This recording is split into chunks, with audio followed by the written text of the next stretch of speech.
Hello, my name is Dr. Dana Myers, and I'm one of the College 100 instructors here at American Public University. Today I'm going to introduce you to a tutorial to help you make an impressive presentation for your final project. I am using PowerPoint for this tutorial. However, you have several web-based tools that you can choose from to complete your final presentation, as well as PowerPoint. By the end of this presentation, you will learn tips for successfully conveying your information to your audience, how to organize your presentation, the 6x6 rule for great presentations, how to effectively use visuals and fonts to enhance your key points, ways to use transitions that do not distract from your presentation, and how to add detail to your presentation that successfully meets the assignment requirements. Everyone has sat through a presentation where every word the presenter has to say is on the slides. These kinds of presentations are extremely boring. There is so much information on the slide that it is difficult to read. Sometimes the font is so small or the color and background are so close together in color that it is absolutely impossible to read it. There's even times when the pictures can be hiding some of the words because there's just not enough room on the slide. There are even the presentations that can make one sick because the slides, words, and graphics are flying all over the place. The next few slides will give some tips on how to use content to make a powerful presentation.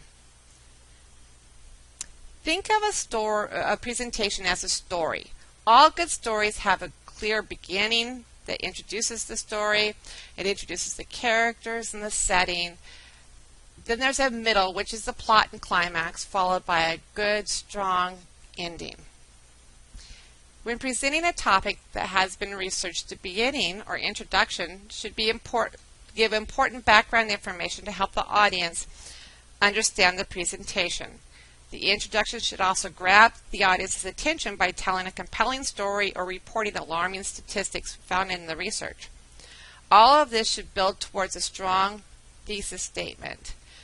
According to Purdue, the thesis statement should be specific. It should cover only what you will discuss in your presentation and should be supported with specific evidence.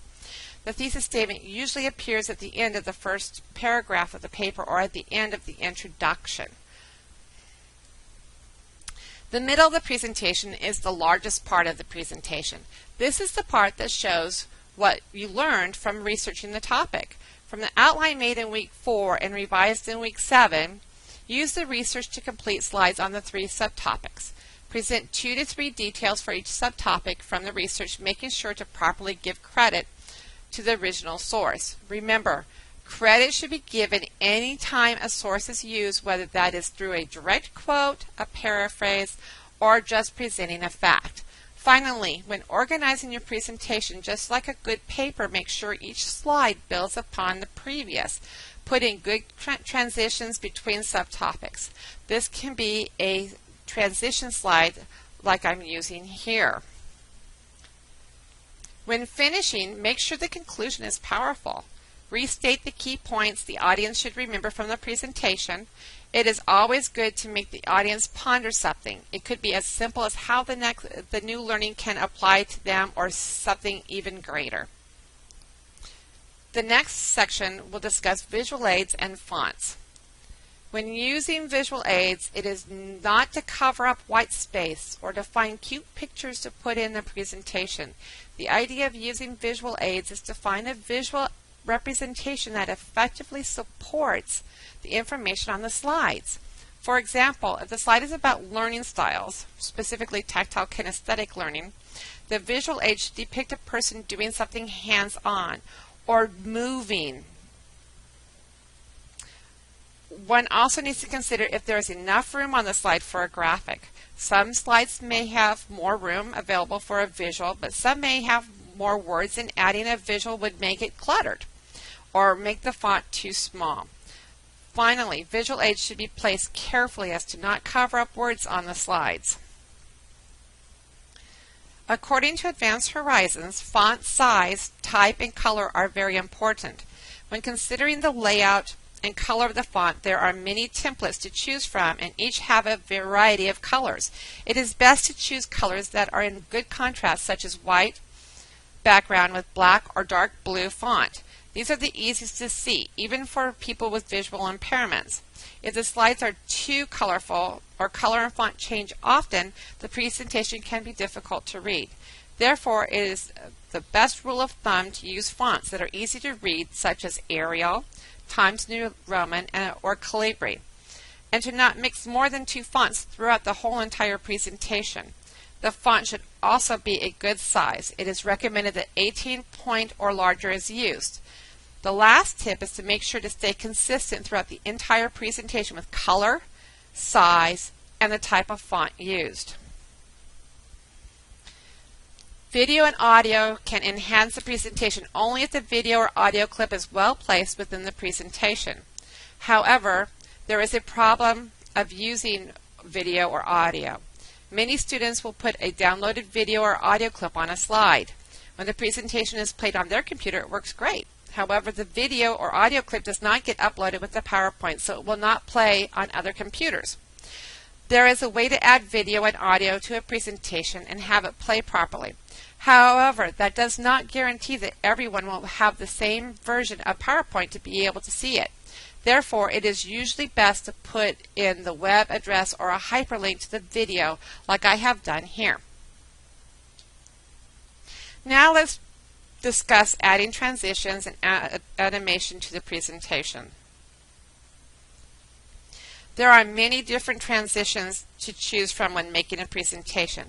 When choosing how to transition between slides, it is best to use the same type for every slide. Use the top row of transitions marked subtle. Dynamic and exciting choices should be left for less formal or non-academic presentations. Also, it is good to note the more transitions and animations used, the larger the file will be, which could cause problems with uploading the assignment.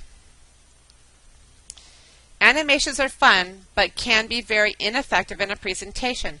One can choose how fonts or graphics enter a slide, are emphasized, or exit the slide. When thinking about animations, less is best. Subtle is better than exciting. The idea is to enhance the presentation, not detract from it. It is suggested to have words fade in or appear. No one wants to watch the slide with spinning or floating words or graphics. The best part of animations is timing.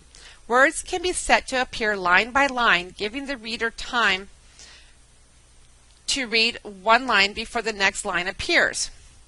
One can also select if the words and images will appear on their own or if the reader has to click the mouse to make them appear. It is always best when presenting online to set the presentation up so the words come in on their own and the reader only needs to click to advance to the next slide. This section is important because it explains what goes on each slide. This is an example of the difference between using the 6x6 rule or not. Most students think of a presentation as just another way to present an essay. Well, yes it is, and no it's not. No, you don't put everything that you want that you would put in an essay in paragraph form on a slide. The slide should only have keywords and phrases. When you look at these two examples here, you can easily see which slide is more effective. On slide number 1 is more effective because you can easily see the points that are being made on this slide in comparison to slide number 2 where there's so much wording on the slide that is very difficult to read. The rule to follow for how much information goes on a slide is called the 6x6 rule. Follow this rule and the presentation will be well made. Going back to the outline created in week 4 and revised in week 7, make a slide for each subtopic. Then make a slide for each detail under the subtopics, like I have done in this presentation. On each slide, there should be no more than 6 bullets, and each bullet should not have more than 6 words. This means it is important to capture only the key words and phrases on each slide. Make sure to break up the text with well-placed visuals, audio, and video clips. So where does the information go? Under each slide there is a place to type your information. This is where the detail for each slide goes. This is where only one will write incomplete sentences and paragraphs. This is where you copy your essay and put it in, not on the slide, but below the slide in the notes section. This presentation has given you a great example of how a research project presentation should look. In a moment, I will take the presentation out of slideshow and show the notes section. So let's revisit. To make a dynamic presentation, make sure the presentation links together from the beginning to the end. Only put keywords and phrases on the slides, and remember the 6x6 rule. The details go down in the notes section and not on all the slides. When thinking of using graphics, video, and audio, remember they are used to enhance and not be the presentation. Also, watch those transitions and animations. The last thing one wants is to make the audience sick or work hard on a presentation that can't even be watched. Finally, make sure to cite and reference all sources used. This is my reference slide in APA format, and let's take it out of presentation mode and look at the slide notes. Here's the slide here. This is when you're actually developing your presentation, and down below you can see the slides notes, and I will go through a few of these. This is my outline of what we're talking about in the presentation, like you will do for yours. Here's my introduction. As you can see, key points are on the slide. The paragraph is down below. Here's my thesis statement. Then this is a transition slide for my first subtopic. And then it goes into the details for the subtopic. Here you can see my where I have cited my information, and it goes on through every single subtopic. And there's the next transition slide. So this ends the tutorial for how to make a dynamic presentation. I hope that it was helpful to you to go through the tutorial. Again, if you have any questions, your instructor will be happy to answer any questions that you might have about your final presentation. Good luck, and I can't wait to see those dynamic presentations that you're going to create.